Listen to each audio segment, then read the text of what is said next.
делать, если определенные редактированные стенки имеют по 20-25, не работает? Будет своим файл подкачки до 64 гигабайт.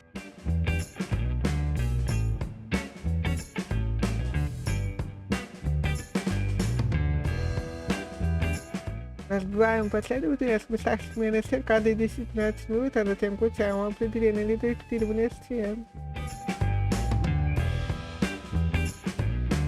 Повторяем это действие до всех кривов, выделяя по одному раз. Вот все и готово, но хорошо ли работает эта функция плана точности и безошибочности, я не скажу.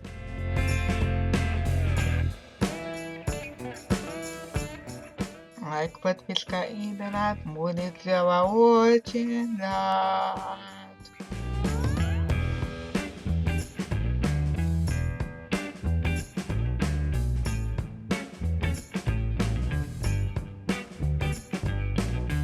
Посмотрите также и другие видео на канале.